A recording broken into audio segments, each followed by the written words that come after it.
Welcome back to the show. It's lovely to have you here once again. And I'm in the studio because I want to bring you some interesting informazione, of course. But before all of that, I just want to say a big thank you to all those wonderful people who do send me some emails with interesting content. Please, don't so much send me video links because I haven't got the time to watch them all. But if you've got URLs, web pages with the information, it's great because if it's something that I think is worth sharing with the rest of us, then it's very easy for me to do so. It's not so easy on a video because it's somebody else's it's linear and you know what I mean.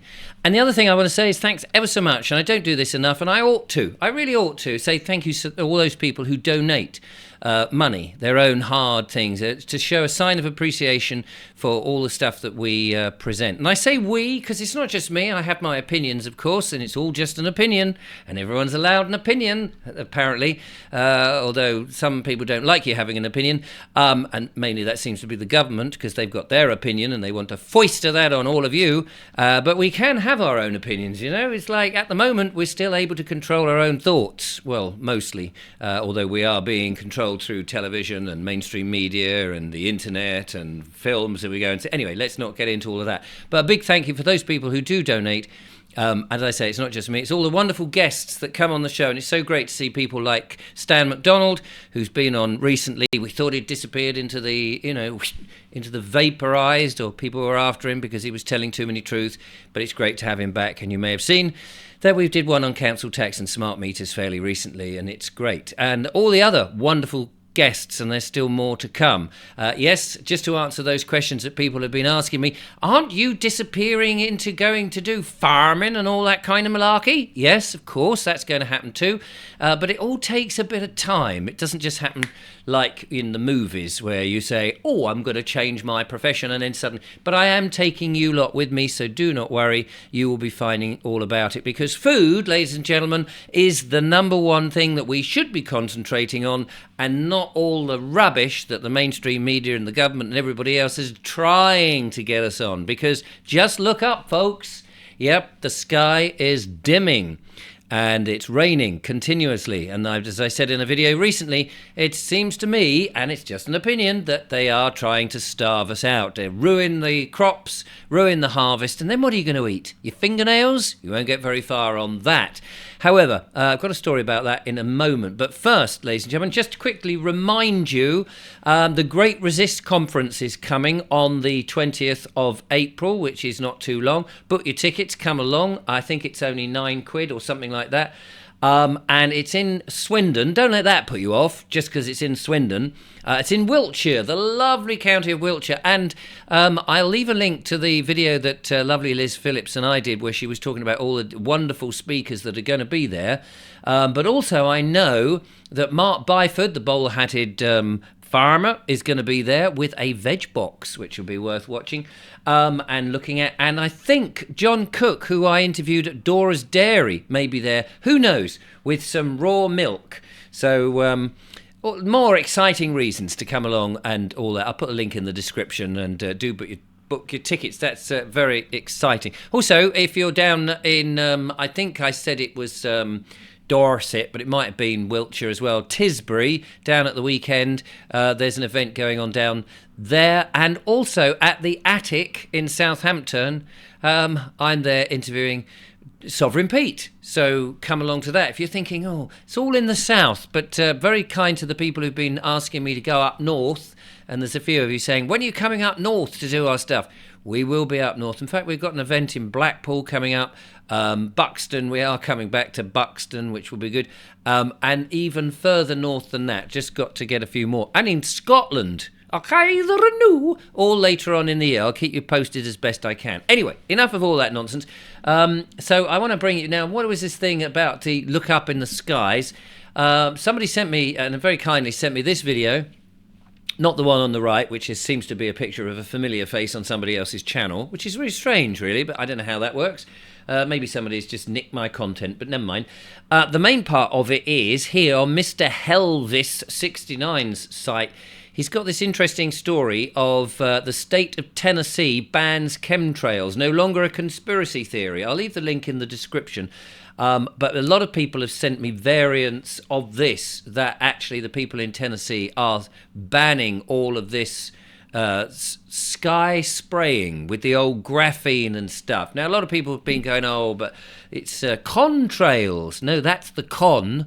It is chemtrails. It is the geoengineering. I've made so many videos on this, I can't think. And just how many, you just ask yourself, if you are of a certain age, even if you're 3, how many years have you had where you've had this sort of January, February, March, and here we are in April, where you've got a handful of sunny days all through the winter, soaking wet, so much rain. I've been told, oh, but it's some volcano that went off in some whatever it was. It's put the moisture in. It's got to come down at some point.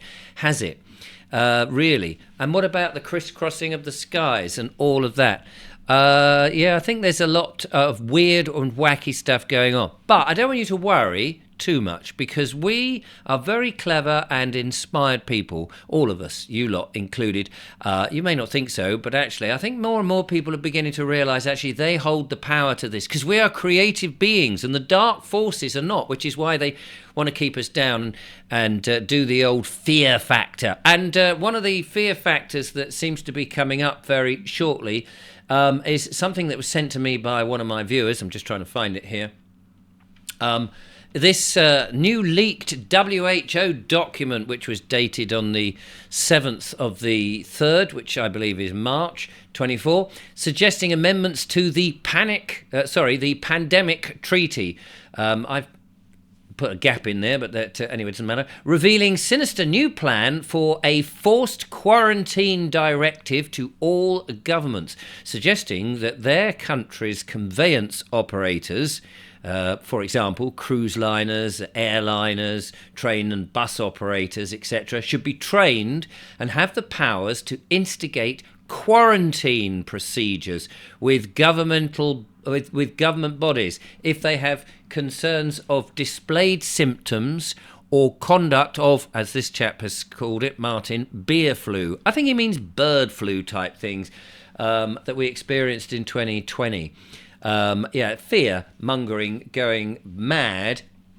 This story of the old bird flu, the avian bird flu. I mean, I remember walking up on the Downs last year because we had heard that secret crates had been flown in from all over and were being stored at airports. This was from a number of reliable sources telling us that they'd got all the medication for something that had yet to happen and that bird flu was going to come in. Now, I interviewed Dawn Lister, you may remember, from that wonderful book, What Really Makes You Ill, and she's done some investigation with her partner about what really makes you ill, and can these so-called things, I'm not going to give them the word that we all think of them of, can they pass, these infectious diseases, can they pass in the airborne thing beginning with a V?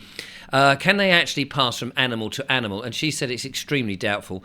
It's extremely doubtful that this bird flu can actually pass from one thing to another and then pass to us and all of that. Unless, of course, it's maliciously pumped into it, any natural form like that. I mean, come on. So I was walking up on the Downs last year and I was saying this might happen. You might see great swathes of the countryside being fenced off and you won't go. We saw the other day, and now you've got to register your chicken. You've got to register that poor little chappie. And I think this is, potentially something that's going to be ramped up. They've got a plan, haven't they? They've got a plan. They've got to do something to keep us in fear. But the more we can laugh at it, the more we can go, yeah, we know what you're doing. We're like Tonto, are we not? The little dog that pulls back the screen in The Wizard of Oz to see the old wizened bloke pretending to be the master of it. And there is old Klaus Schwab going, get off, you little doggy. I will turn you into some dog food. My dog likes, what is it, super meat or something? I can't remember what it was. Chunky meat. There we are, the lovely Julia off there. Do you remember those adverts with Clement Freud? My dog likes nothing better to eat a nice bowl of Klaus Schwab, followed by chunky meat. Anyway, I digress. So anyway, so that's something to scare you all. And the last thing that I wanted to mention, another thing that to sort of think about and get you worried about, and I don't want you to be worried about. There's nothing to worry about because we, as I say, we have got the power to push back against all of this nonsense. But it's interesting. Here we are. This is from Bloomberg UK, and on this site it says UK wind farms. Oh, here we go. Need pylons in untouched land to upgrade the grid. Excuse me, coughing there. Just doing a little bit of natural toxin getting shot off from all that crap they've been spraying in the sky.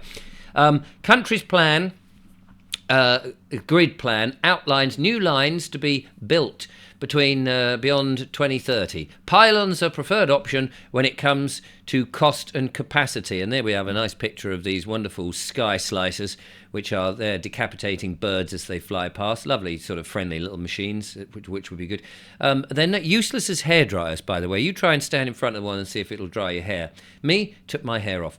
The UK will need to build a backbone of pylons after 2030, running down from the northeast of Scotland through to the northwest of England to transport electricity from new offshore wind farms. Oh yeah, why is that? Because they want to push everybody into electric, so we only have one power and we don't have enough ways to generate it. My goodness. The spine will run from Peterhead to Merseyside and cost £58 billion, according to a new report by the National Grid's PLC electric system operator. And of course, any time they give you a quote, look at HS2, just goes up and up and up. So it won't cost that £58 billion. It'll probably cost triple or quadruple that. Net zero won't happen just by building renewables. Oh, the entire country must be rewired, it says. Demand is set to rise by 64% by 2035. Well, I'm not surprised because they're pushing us all into this ridiculous notion of you need more electricity, which in my mind is a bit nonsense, isn't it? But it's interesting there that they want to talk about pylons. And the reason that I think that is part of it is because, you're going to start saying, yes, you can't have this, but you can't do any farming. We're going to pay you now, you farmers, not to farm that field because we need a string of pylons going up. You can see it, can't you? You can see the clever thinking. Because net zero, because of global warming, we need more electricity. We need more of these pylons to carry the electricity we're generating. Oh, yeah. And so we need to plonk them on your land because it's electricity and it's very important. We need access to it.